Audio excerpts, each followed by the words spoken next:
So hi everyone, welcome.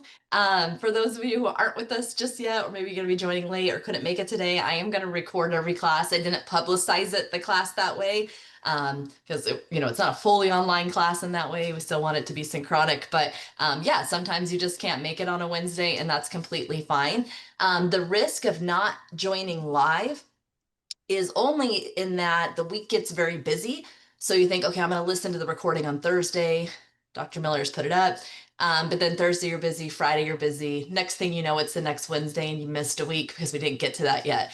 So I just, if you have to miss a class, that's no problem. I'm not taking attendance, but make sure you're challenging yourself to dive into the recording if you're having to watch it later, because the weeks build on top of each other in this class. So you might miss something the week prior that really situates what you're hearing that next week.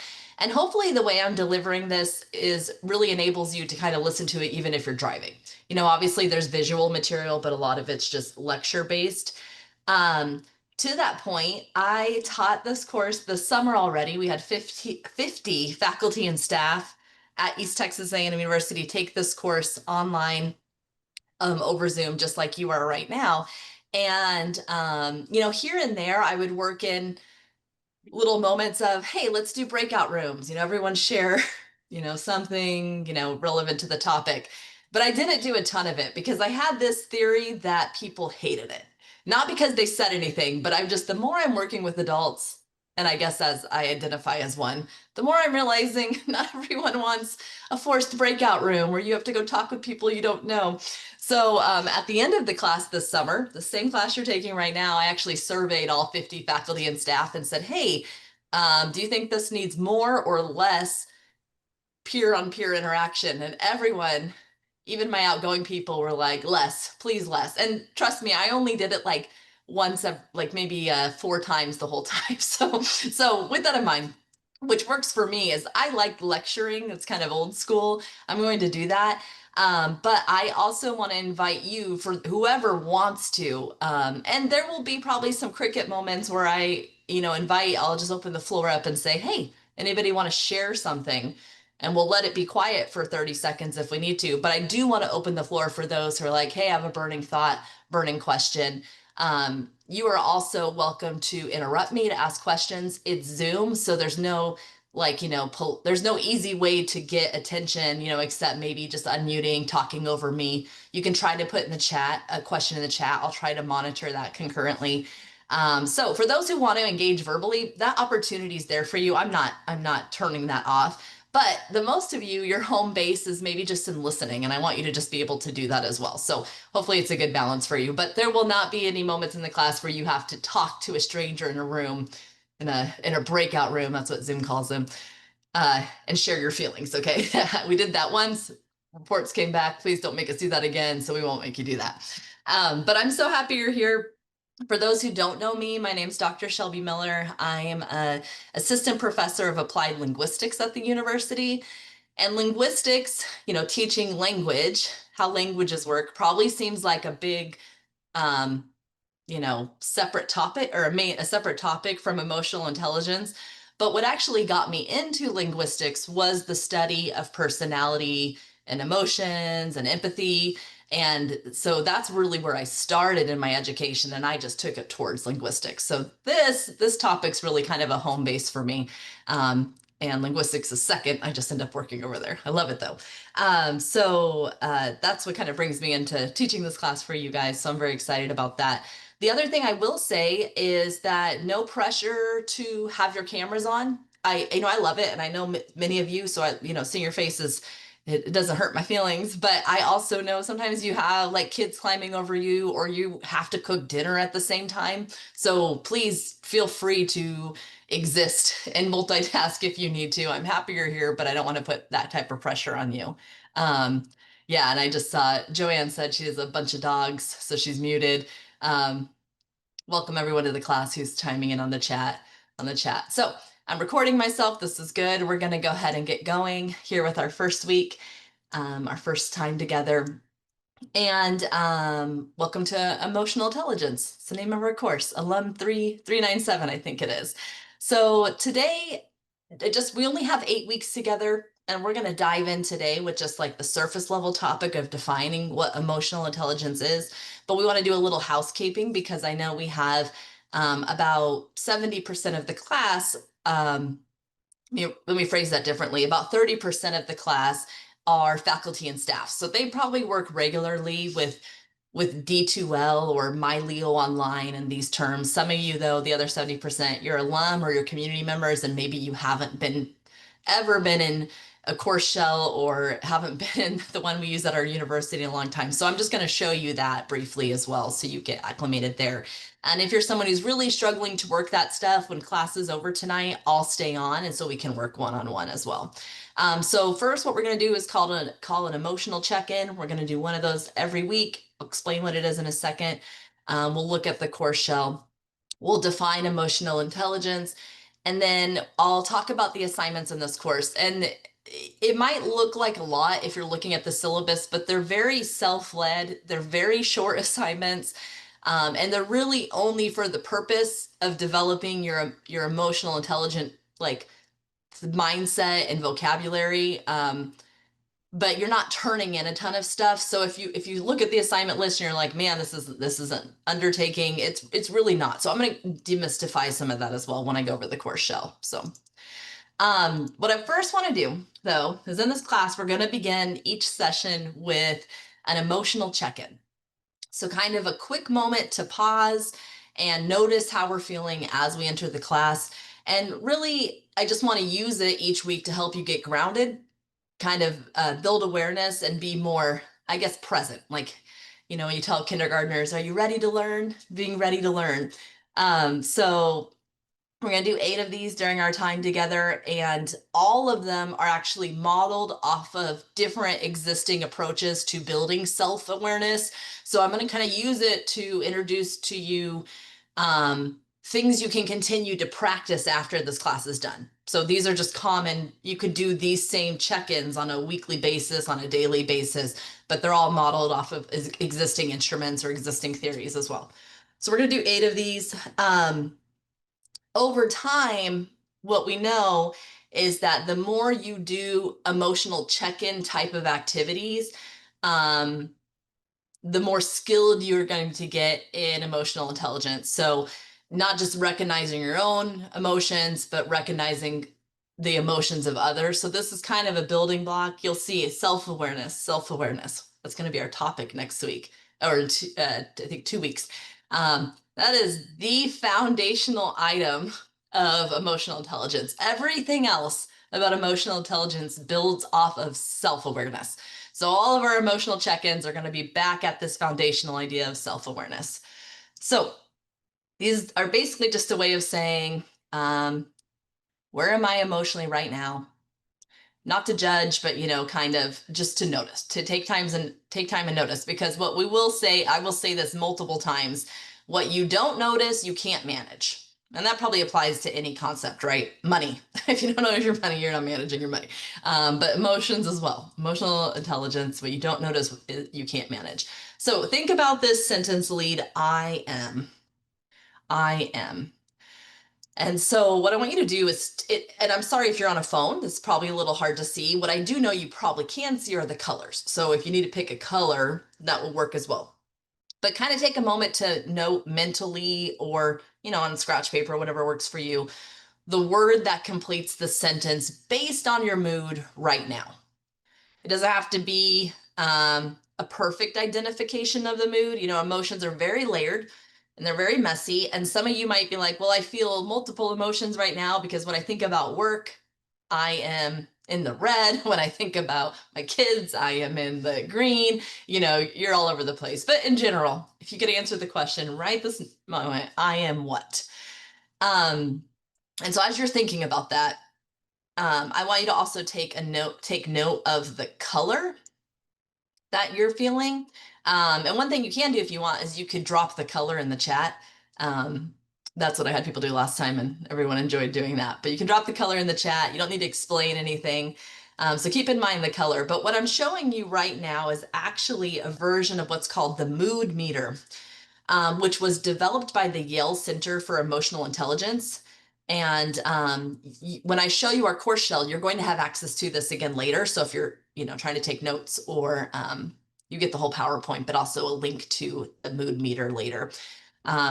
So basically the goal of this is wherever you landed is simply to name it and notice it. It's that simple. So when you take time to build emotional awareness, self-awareness, when you stop to give it a name, we're more prepared to manage the response we're about to follow with. And that could be whether it's at work or at home or in tough conversations. Stopping to name it becomes kind of that first step we have to take. And for many of us, it's not natural. For me, I'm very emotionally explosive. So I feel it. I don't know the name of it, but you're about to hear it, hear my response. So keeping your color in mind, I see a lot of you shared. Some of you have been bold enough to share that you're in the red. That's good. Yeah, I find myself in the red at least once a day for sure, maybe more. I think I'm always yellow and red. I'm just kind of that orange right in the middle. Keep your color in mind. We're going to come back to this. Okay. So this is how we wanted to start our class, thinking about how we're feeling, our mood more specifically. I'm going to circle now into housekeeping. So kind of a jolted change here. As I said in the beginning, I'm going to record every class so you can catch it later. And actually at the end of the 8 weeks together, I'm going to give you a document that has a link to every PowerPoint from our class, to every worksheet from our class, to every recording of our class, so that you can take it with you. You can have access to this information at another time as well. Keeping an eye on that chat. Lots of greens and yellows. That's good to hear. That's good to hear. I'm going to go ahead and take you to My Leo real quick and just show you around our course shell. I feel like, and I'll show you the syllabus as well. I feel like I build some good course shells. I use a lot of little icons. Those are really in right now. So let me go. When you log into My Leo, and again, some of this is introductory information for new people. This is what the home screen looks like of our class. And every time I send an announcement, which is kind of like an email, it's going to show up on this home page of our course. Now, for those of you who don't work at the university, let me phrase it this way. For those who do work at the university, your staff or faculty email is connected to My Leo. So if I email the class, that's obviously where you're going to get that. If you are a community member or an alumni of the university taking this course, here's where it gets a little tricky. All your notifications and emails are going to go to your student email. It's your like My Leo email. What I am going to try to remember is to also try to copy your personal email that you submitted when you registered. But technically, I'm required to for sure send it to your student email. It's just the way it works. So I don't think I'm going to be sending a ton of announcements except reminders, and you guys will also have my email to contact me. But all main announcements will be here. And then the content for the course is under the tab called Content. Super convenient. And so this is what you can see right now, our welcome and start here information. I'm going to click on that. This has been open for a couple days. If you're, again, new to D2L, which is the name of the LMS system that we're in right now, My Leo Online, you can actually turn on a notification setting so that when I send an announcement, it automatically sends you an email that I posted an announcement. That way you don't have to log into the course shell every day to see if I've said anything. And I'll just send an announcement probably once a week saying, hey, this material's open, or hey, I'll see you in class next Wednesday. But obviously I've got my contact information. What I wanted to take you to was the syllabus, and the syllabus looks super serious, right? We're an online 1 hour a week, 8-week course. And it looks like I think I've got information in there on plagiarism. I don't know, it's pretty standard. I'm not expecting any big issues. So let me just highlight some stuff for you. Important dates. Sometimes we realize, even though there's not a lot of work in here, it's just the act of being here is just one more thing on our list, and we're overwhelmed with that, and we need to cut fat. If this class ever becomes fat, you need to cut out of your life so you're okay. Here are the dates of when you need to, let me zoom in a little bit so it helps you a little bit, make some decisions by. So September 2nd, which is just next Tuesday, right? It's the last day to drop the class without it appearing on your transcript. for many of you, I think you all have degrees. It doesn't, you're like, I don't care if I have a drop on my transcript or withdraw my transcript, it doesn't have the same implications because you're done with your bachelor's. But we do want to be mindful. We don't want a bad grade on your undergrad transcript because if you do send those wherever you go for employment. So here's some dates we need to be aware of. Just keep those in mind. Um, Course description, student learning outcomes. I'll let you read those on your own. I want to talk about these instructional methods. So the things we're doing in this class. There are 3 types of things we're doing in this class. One are self-assessments, and these are links to things like online personality tests or online emotional intelligence tests. And they usually take like 5-8 minutes, nothing huge. But everyone loves assessments. I love assessments, so I give you links to them. I'll give you like 3 to 4 links a week, all kind of on the same topic, and I'll say just pick one, but I know some of you love them so much you're going to do all 4, so I give lots of options. The reality is if you're short on time, you can do one little assessment and then you've got some vocabulary from that assessment that's going to help you the next week in class, right? So just these free little measly online like kind of personality assessments. The other thing we'll do is a reflection journal. That is basically you just telling me that you took time each week to sit and think. This isn't something you're going to turn into me. It's an assignment in our course shell each week where you just click a button that says, I did it. I don't see that you've done it. You might not have done it. But because I want your journal or whatever you're reflecting on to be private, this is yours experience. We do know intentionally building in emotional intelligence or EI activities in your life is going to make a huge difference. So journaling is my way of encouraging and assigning it as homework. It's my way of encouraging you to do that for 8 weeks. For 8 weeks, at least I can pressure you a little bit to, take time and set aside to think about emotional intelligence. But your journal, that could be something that literally is a notebook. Maybe you have like a journal. That could be drawing. In my last class, I had an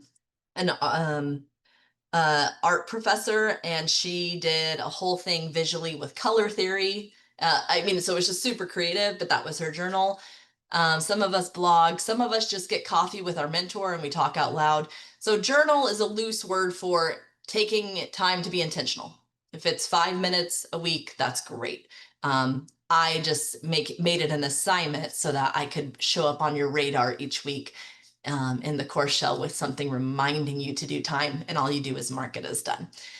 So fun assessments, light journaling, and then at the end of the class, we'll do a capstone. And I'm going to show you that too before we're done today. Let me see what time it is because I keep acting like today's endless. Okay, we got less than an hour. We can do it. So I'm going to show you this capstone action plan, and it is 100% just supposed to be something that is going to motivate you to be intentional about changes you're going to make in your life. Changes in the way you work with people, changes in the way you respond to people, changes in the way you see yourself, whatever. You will customize it to your goals.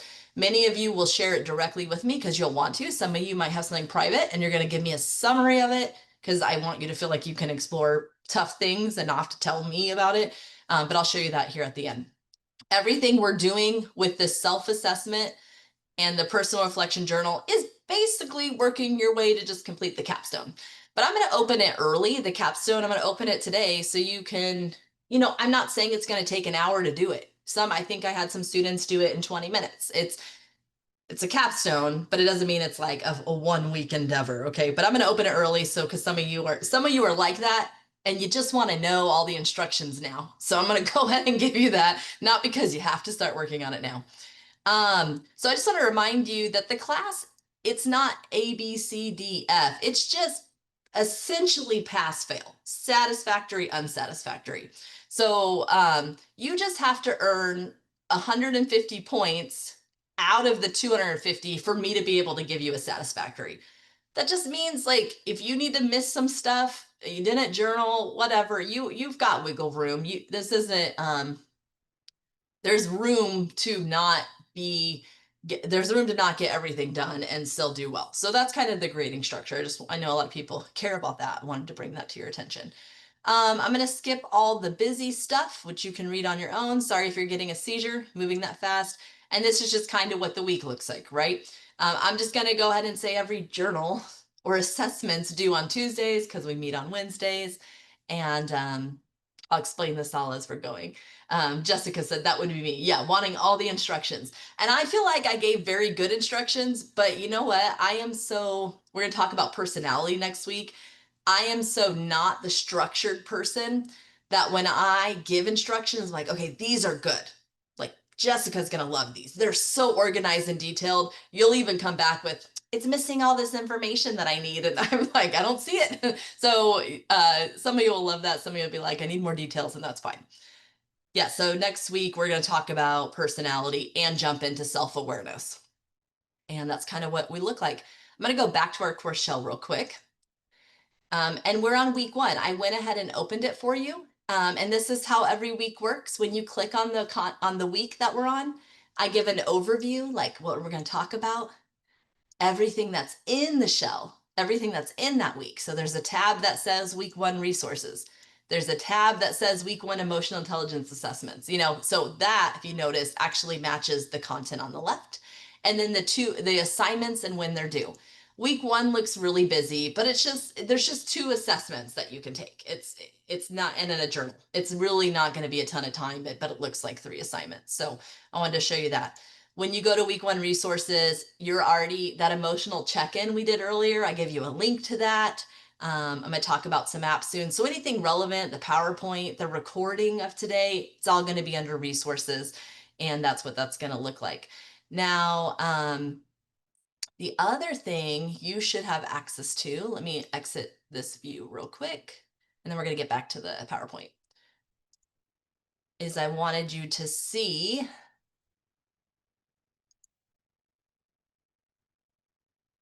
you got to hide some stuff. This is how it goes in the back end. There you go. The back end's fun. For those of you who want to talk about the capstone assignment, I'm just going to show you. Obviously, this date's wrong. I didn't update this for your viewing. The date for the capstone is going to be in October. But what you do have access to is like what the capstone assignment looks like. And there are lots of ways you can do it. There's no single method I expect. So I explain that here, what the purpose of it is. And I give you like 10 different ways that you might want to do it. And you might come up with way 11, 12, and 13, and that's totally fine. But for those who want to know what we're doing, here's what the final capstone looks like. You can do storytelling, you can do a map. We had people do flashcards with how to calm down from triggering moments. I mean, you're gonna learn so much. Your capstone's it has to be customized to something useful to you. Do not do busy work. You have to build something that's useful to you. One of our students last semester, one of our faculty members did an emoji cheat sheet and basically associated emojis with emotions, and then had these though on her desktop computer to kind of she built her own check-in grid essentially. So whatever it is, you're going to do it for you. But what I want to point out is that however you do this, a lot of the work we're doing this semester kind of builds up to it. So here's an example of a way to do it. I started with my profile. Well, over the next couple of weeks, you're going to take all these assessments. And so all the assessments I took when I did it over the summer, I kept together in one spot. And by the end of the 8 weeks, it gave me like a whole profile of myself from different angles. So that's just to show you that the assessments, they all point to something later, which is you get a whole picture of yourself from how you handle stress to communication to what your personality traits are, what your character strengths are. And then you get to think about yourself from that angle. So that's kind of how we're tying it all together. I just wanted to show you that. Any questions about the course shell before I move back to the class? Feel free to unmute.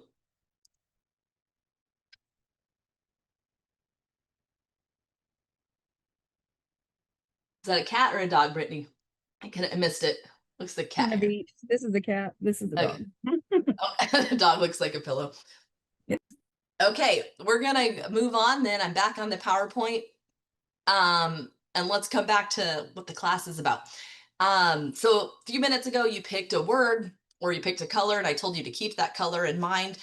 But now what I want you to do is when you think about that color, I want you to situate yourself on this grid. So So one function of the mood meter is that it also represents two core emotional properties: energy and pleasantness, which they're labeled on the grid, right? Energy moves up and down, and pleasant moves one way or the other on the bottom scale. So if you chose a word in the red zone, then right now what the skill is telling me, what this grid is telling me, is that you are high energy, but you are experiencing low pleasantness.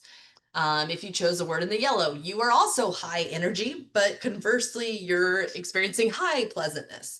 And if you can think about the words that were in those categories, it makes sense. So I think the pleasantness scale, is self-explanatory. We like it, we don't like it. But I want to unpack the energy part a little more. So the different energy levels are basically how your mind and your body is prepared for different actions. So if you are in the red, remember you're high energy, but you're low pleasantness. High energy, you are ramped up to fight or flight. Your heart might be racing, your muscles might be tensed, maybe your thoughts are racing. It's probably hard to focus or think clearly. And notice that if you were high energy in the yellow, that's probably similar. You're enthusiastic, you're excited. Those are similar feelings, that high energy, right? But one, you're having low pleasantness, one, you're having high. Let's look at the blue. If you're in the blue, you're low energy, so you're slowed down. Perhaps you're unable to take any action at all. So you can use the mood meter framework to be mindful about counteracting or making use of this energy. So your low energy, we can counteract it or we can make use of it. Your high energy, we can counteract it or we can make use of it. So well, the thing is, we want to counteract negative moods, right? Probably things in the blue and the red, most likely, but we also need to make intentional use of the positive moods. So let's kind of unpack that a little more. If you were in the red, that high, how do we counteract the red, right? What do we do with this high energy? You're geared up to take action, but how do we counteract that, right? Because what you don't want to do is say something wrong and do something wrong. So you should avoid saying or doing things you'll regret with that high energy when you're in the red. So what does it look like to counteract that? Well, that's using tools like deep breathing, walking, or reframing to lower arousal. So, but when we say the word reframing, we basically mean reinterpret the situation. Sometimes we don't know, really, we're mad about the situation, and then we learn later we were wrong about what situation existed. Or we can reinterpret how impactful we're going to let that situation be. So basically, you're taking that physiological body and mind response and you're turning it into, you're counteracting it with other body or things you're doing with your body and other things you're doing with your mind. We're going to see these ideas of reframing and deep breathing again, and I'll show you some exercises as well. If you're in the blue, so remember, you're low energy, you might not even be able to, the low energy is probably preventing you from being able to do anything, right? And if you remember the words in the blue section, it was like sadness, words that, not all words that come with depression, but like words that you would, if I say depression, think of words that might situate there. Okay. Blue does not mean you're depressed. I'm just trying to situate what I mean by low energy, right? If we've known someone with depression, we've seen those states before. So recognizing this lets you choose self-care, right? You're low energy, instead of forcing productivity. So if we think we're low energy and we're not very active, we think, oh, I need to swing up to high energy and I need to get stuff done. But really what you need, you're counteracting low energy with just self-care. So you're reaching out for support rather than isolating yourselves. The steps you take there to counteract low energy, they're, and they can be hard steps to take if you're finding yourself in that situation. But we're counteracting the inability to do anything with just self-care, right? Um, And so obviously this is an easy idea to map to like negative emotions, like in the red and and I'm calling them negative emotions. I just assume most of us don't want to feel in the red or feel in the blue. So it's just a clean way for me to, differentiate this. But we also care about the pleasant emotions too, right? The things in the green and the things in the yellow. So the mood meter is designed to help you identify and regulate your emotions um, more precisely, and that can be our positive emotions too. So um, understanding your mood kind of sets the stage to now think about pinpointing that source of the feeling, deciding on a fitting strategy to deal with it. What I guess I didn't explain the colors with when you're high energy and your high pleasantness. We talked about when you're in the red with that high energy, taking a step back from that high energy so we don't do something wrong, we don't say something we don't mean. When you're in the yellow with high energy, that is the time to tackle things, to tackle projects, to try new things, takes risks, start new projects, brainstorm. When you're in the low energy and the blue, obviously we're not trying to force you into energy. And same when we're in the low energy and the green, again, we're not going to force anybody into productivity, but we're going to make use of that low energy. This is where you connect with others, take time for rest and recovery and deep focus as well. So any of this is going to help you decide on a fitting strategy on what to do with the energy, what to do with the pleasantness. So, minor things like, okay, now I can choose the right tone I want to use when I'm speaking to this person. I'm going to make time-based decisions. I'm going to adjust my environment. It's actually keeping me in low energy. How am I going to communicate this with others? So we begin then stepping into the ability to do something about the emotion, essentially, which is what is working you towards emotional intelligence. So on the one hand, the check-in kind of heightens your emotional awareness. We could have stopped with what we did before we even looked at the syllabus. Okay, that's an emotional check-in. That's an activity. It was useful, and then I kind of explained why it was useful, right? Um, and so we know that we want to take time to notice that you're feeling something, and more importantly, become consciously aware of it. But I also want to now take time to tie it into theory and research. Um, and I guess what I want to, and I'll explain in the next slide. I think and I'll explain a little early, which is I want to explain that this isn't just a touchy feely class. It's not just going to be a ton of there. Absolutely, name your emotion. How are you doing? Let's do a check in on that. But I want to explain the theory and the research behind it so that it resonates with you as something serious, as something valid, as something useful. This isn't like pseudoscience. It's still theory, but theory is what also builds a lot of the work we do in linguistics and a lot of the work that we do in any of the STEM areas, right? So we test and we try things. So I do want to explain stuff when research is available and kind of what's explaining that. So basically, in this exercise, in this mood meter, um, there were basically two psychological processes that were entailed. One was affect labeling, and I gave some sources, a leading source there on affect labeling.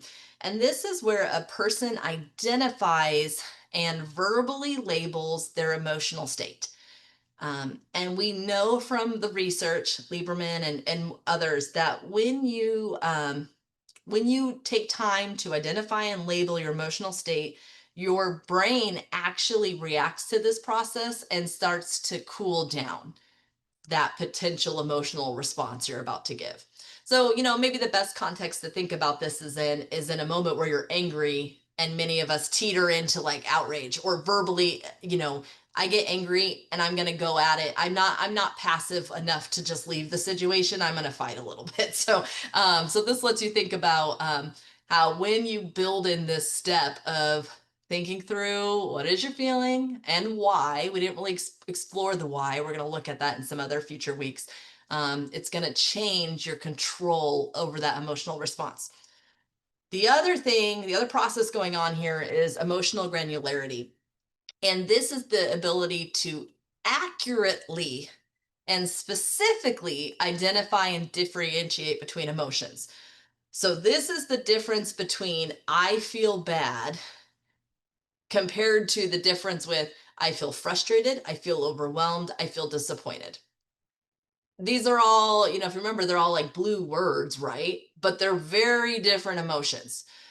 Okay, so affect labeling is the act of naming a feeling, and emotional granularity is the quality of how well and how precisely you're able to do that. So perhaps some of you could easily choose a color, right? But maybe narrowing it down to just one word was a little difficult. And so the grid that I showed you, earlier when we started this is useful because perhaps, perhaps you're like, yeah, I feel low energy and I feel low pleasantness, but I can't name the exact emotion um, for how I'm feeling. So you can use that chart to help sift through each word and see which one best describes you. And this is a useful process to take time to identify this specific emotion because research shows that people with high emotional granularity skills are found to be engaged in less maladaptive behaviors. So, like binge eating, um, alcoholism, nail biting, whatever. And that these people also experience lower rates of depression and anxiety. So, you already started that journey with this chart, right? But it's a long term skill you have to keep practice. So the idea also, we talked about it was on like high emotion or high pleasantness and energy and low energy and pleasantness. The idea of the scale is also that there are two core emotional properties, which are energy and pleasantness, right? And and this framework is built around the idea of pleasantness and energy. That wasn't something that the scholar just made up. Okay, it's actually built around like a psychological model of affect. I think it was specifically core affect theory, which suggests that all emotions arise from a combination of valence, pleasantness, and arousal, energy. So you can see the whole model is built off of theory. It's built off of something people have thought about is more how I want to phrase that. It's not just like reaching for simple words. Let's see if we can just make something popular. So the idea of two main emotions, valence and arousal, it's really useful to us because it actually helps people like you and me who aren't like psychologists or experts in this field kind of it simplifies complex emotions essentially, right? I can now look at a chart and basically get an idea of how I'm feeling from it. Of course, I had a couple faculty in this class over the summer who had a little more knowledge in this area than what I'm presenting right now. There's obviously people that combat against some of these theories as well. So any of you are human and you might be like, yeah, there's more to emotions than two types of emotions. I would agree with you. What we get, and there's lots of research out there to support that as well, but what we get with this check-in step is basically a simple way to get started. And there's a lot of value in that. So we don't want to go down that rabbit hole of fighting it all, but I'm explaining to you the theory. So like I said, one of the reasons I wanted to tie in the theory and the research though was, which is not something I'm going to stop to do every time, but what I wanted to do this time was to illustrate that this isn't just a touchy-feely class. Um, it might feel too touchy-feely for some of you. We're going to talk about emotions and empathy and relationships and communication styles. I'll do most of the talking. You don't even have to say anything. But these are all things we're not necessarily taught how to talk about, especially in professional or academic settings.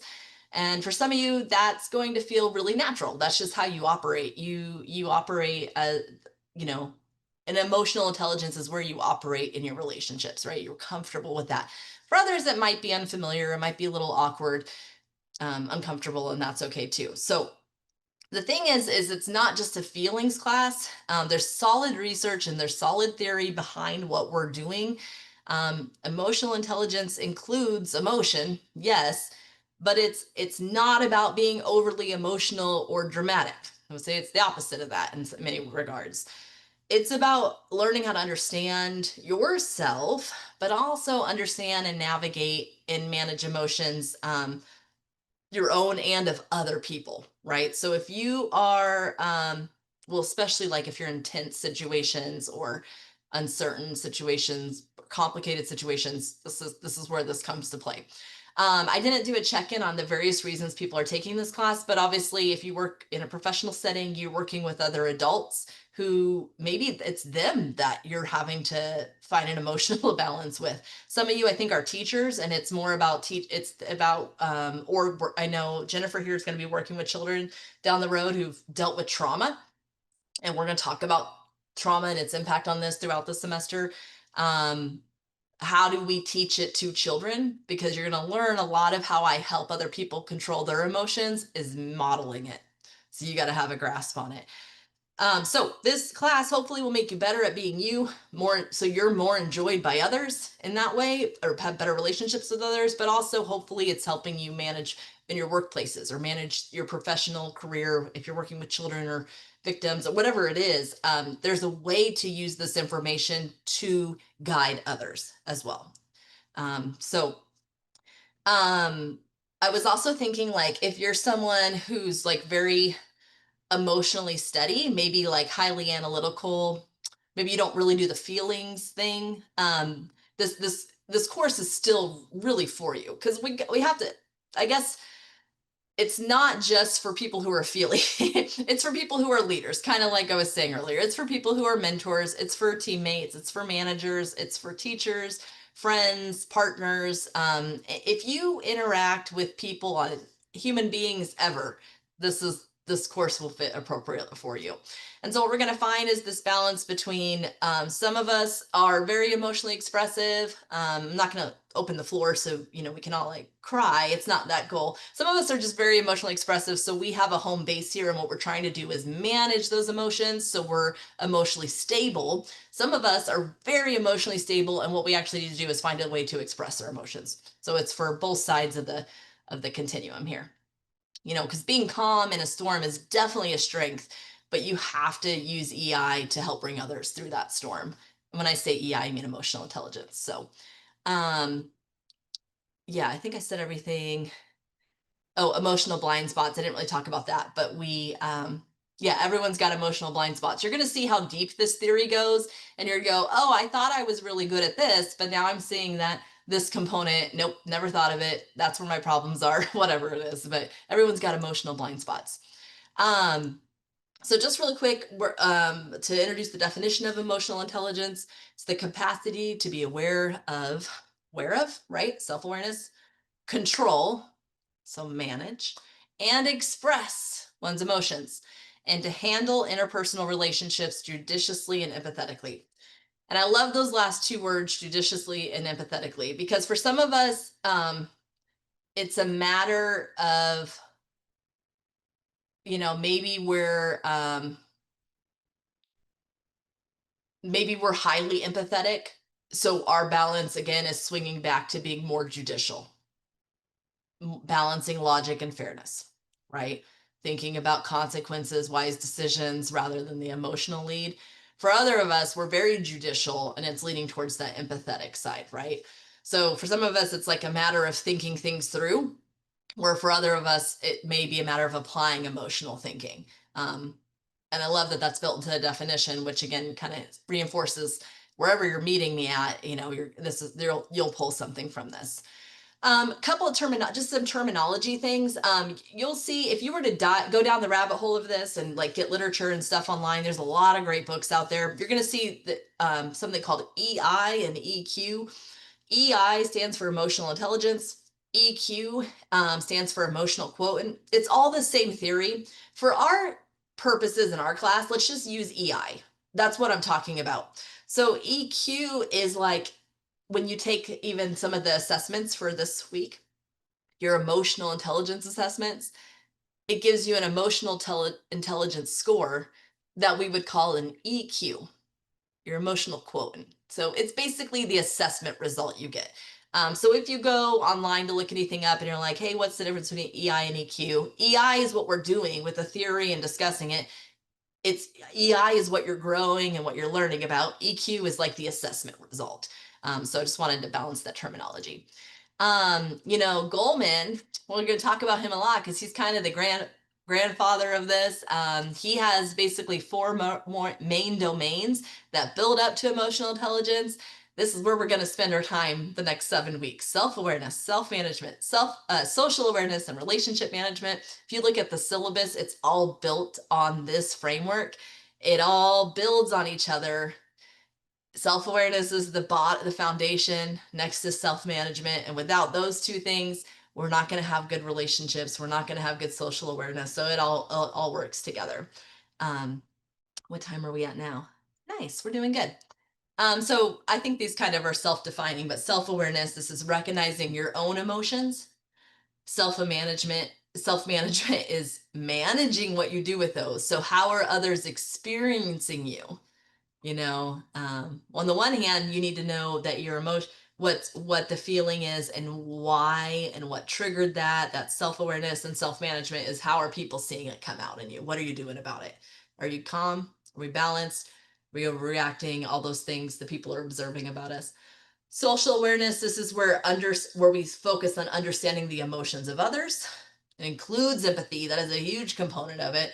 Empathy for some of you is like a natural home base, and for some of you, that's maybe something we're growing, right? The good news is you could actually grow in all these areas. And something I'm going to highlight along the way is a lot of this is connected to neuroscience research that strongly supports time and time again that you can improve your brain, the chemistry of your brain, the way your brain works. Emotional intelligence, it's connected here. So we'll talk about the areas of the brain that's connected to and how these exercises actually kind of improve some of those things, make our brain operate in ways that maybe we're not taming it to operate.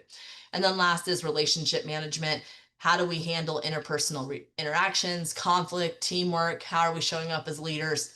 There's like 7 pillars under relationship management that we'll go into. Lots of benefits to EI.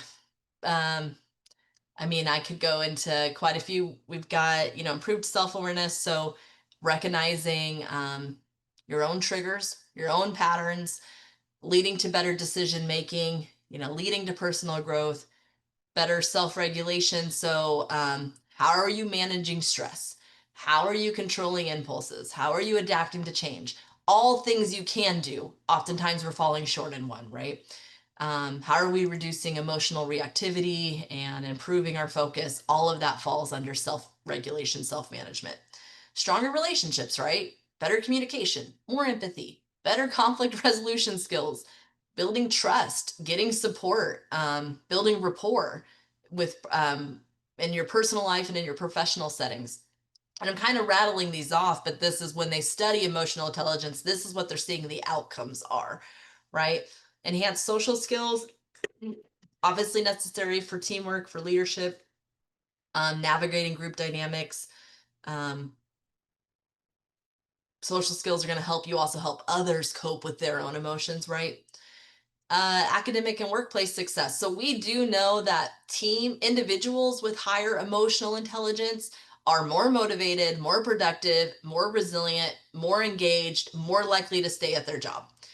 Teams that are emotionally intelligent teams. So if you can bring a coworker in on this, you guys are way more productive as a group. You're way more successful, way more engaged, way more likely to stick around and work with each other.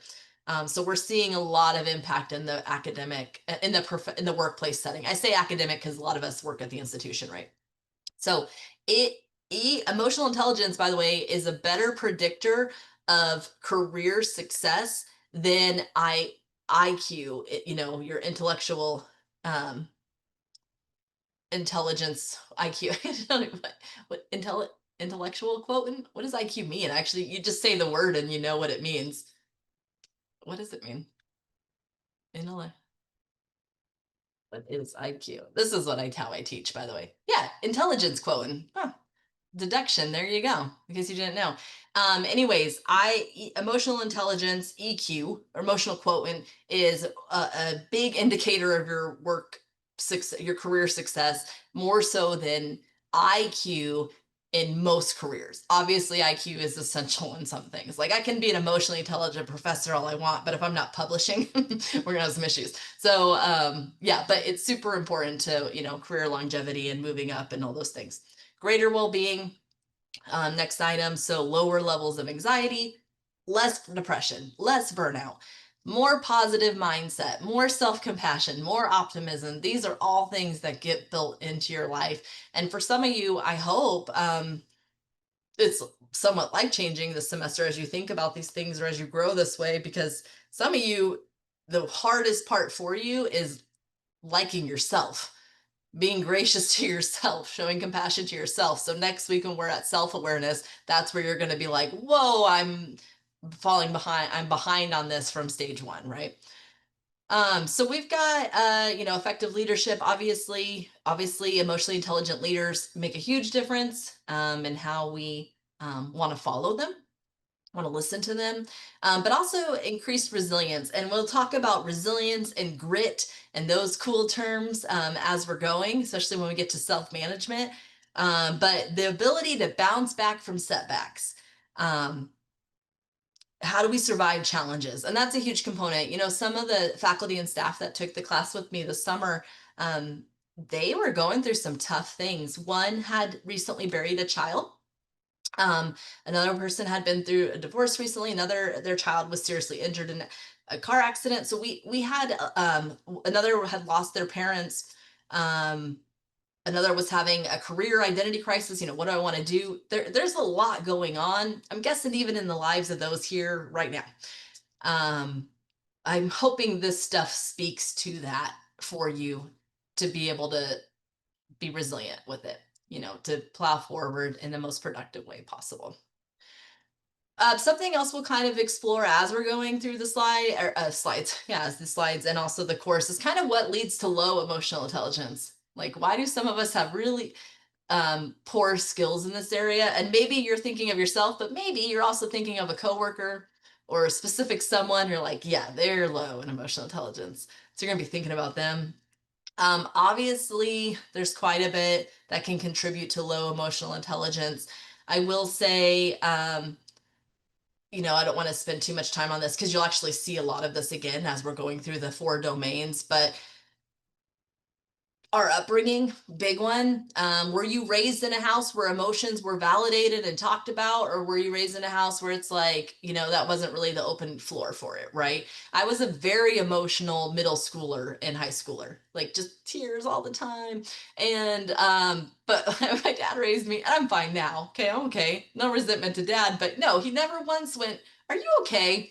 Like, do we need to talk about this?" And I'm not trauma marking myself as a victim or anything over that. I'm just saying it took a long time to then talk about my emotions because we just didn't. It was like, yeah, you just suck it up and go. And that's valuable too. There's some grit to that.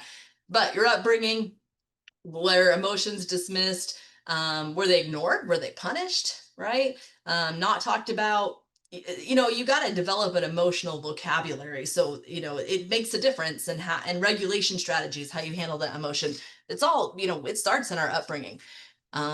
Role modeling. What did our parents do? What did our teachers do? How did we observe our caregivers? That changes how our emotional intelligence starts as well. Stress and trauma, huge things that actually disrupt, depending on the age you are as well, but any of those things really disrupt the brain's activity and the brain's development, and our ability to regulate and manage emotions. This is super impactful stuff. We don't want to push it aside to find optimism. That's not the goal. It's living with things, making the best, being resilient, and still setting goals and moving forward with stress and trauma, because everyone's going to have it if you haven't had it yet. So it's incorporating that into this. But if you've been operating on a survival mode for a very long time, Jennifer, I'm thinking about the kids you want to work with someday, right? Survival mode means you're suppressing your emotions, and your ability to cope. You're suppressing your emotions so you can cope. And that's going to lead to a disconnection from, their own emotions and the emotions of others. So we're going to see that relationship in this as well. Sometimes I think I put culture and organizational norms. You know, some of our it's just some cultures are more emotionally expressive than others. Some genders are, some age groups are. It just depends. There's a lot of things that kind of normalize how we talk about emotion, right? So that can have an impact too on what leads to lower emotional intelligence. Personality is a really big one. We only get to spend a small sliver on that, but it is a big one that I think sets up the immediate baseline for where everyone's at with it. And we can use personality to grow emotionally intelligent, but it's nice to have the language there to know how it fits in. So we'll do a personality assessment this week. I'll talk about them in a second. Yeah, I think I can move on from this slide. So let's I hope you're excited. I hope you're excited about the class. That's kind of what that's what I'm hoping to do. Otherwise, why am I teaching it? Why you be excited? Why you learn something? Remember, everything we're going to do is kind of building towards the you intentionally thinking about how am I going to move forward and reach my goals essentially. So that's everything we do is going to build towards that capstone. So feel free to check that part of our course out so that you're listening for what it is you want to be listening for as you're building your own goals and applying it to your own life. I want to talk about the assignments real quick. Let me go back to our course shell. So again, there's 3 assignments. I hope they're simple. If you ever can't do something, just let me know. I don't need anybody dropping the class because it feels like too much work. I have 3 kids. I have part-time service I do outside of my job. I've got a lot too. So please don't drop the course. Stay in it. Just walk with me if you can't do things. But I want to point out there are 3 assignments. Specifically, we've got emotional intelligence assessments, a journal, and then personality assessments. Okay, let's take a look at one real quick. Um, Here's the thing. The really, really good emotional intelligence assessments, EQ assessments, are like $75 plus. We didn't have the money to pay for that, and we weren't going to make you guys pay for that. So what I did was I scoured the Googles to find some free versions that I think really work well. So I have put 3, no, it's 4, that's right, because here's 2 of them right here. I have put 3 assessments, emotional intelligence assessments that you can take. You only need to take one. And so I kind of explain what each one does. So that way, if you just want to take one, you see how long it is and you can just take one. But I wanted to give you options because, well, I'll tell you, I think I even put a slide on this. Yeah, I'm so good. I think of these things at like 2 a.m. and then I build them in later. Okay, so in research, we have this idea of triangulation, which is an approach to, with your data, where researchers use multiple methods, multiple sources to multiple perspectives, really, to kind of get to study something, right? So, and the reason why you do this is because then it's more accurate. You're trying to get the most accurate data you can. So, in a similar way, when you take assessments, you can just take one of those 4 assessments. That is totally fine. It can be helpful to triangulate the results by taking a couple of them and kind of comparing them. So you can get like a fuller, more reliable picture of your abilities, because a self-assessment is only as accurate as you are at understanding yourself. Like if you have terrible self-awareness, they're never going to be accurate, right? So taking a couple is helpful. You could also discuss your results with people because they can kind of validate those things. So any of the assessments you take in this course, I want you to know that one of the reasons I give multiples of them is because I do think that taking more than one's useful. I kind of explain that on this page as well, but you never have to. My highly responsible people in this room, disciplined people, analytical people, you will probably hate that I give you multiple options. And maybe you won't hate it, but you're like, because you feel like you have to do all 4. You're looking at 4 things that look like a checklist and telling you can just do one, but because they're all free, not a single one of them's perfect, which is why I felt like I was doing you a better service by giving you multiple options. Taking even one is useful to building a baseline for where is my general emotional intelligence. So I would say, you know, this top one is a great one, or this next one is also a good one. I kind of put them in order of, good to, okay. So that's kind of how that works. I don't want you to be overwhelmed with multiple options. Let's see what else we had on here. Then we talk about our journal. So I'm going to click on the journal. Every week, I'm going to give you an optional prompt. If you're like, yeah, I don't even know what I want to write about. Okay, so here's your prompt for this week. Mood meter, expand upon it.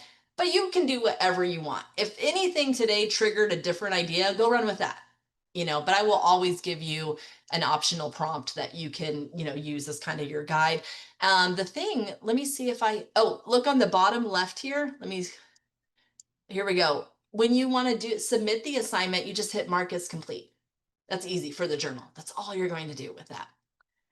Finally, the other thing were the personality assessments. So just to look at that real quick.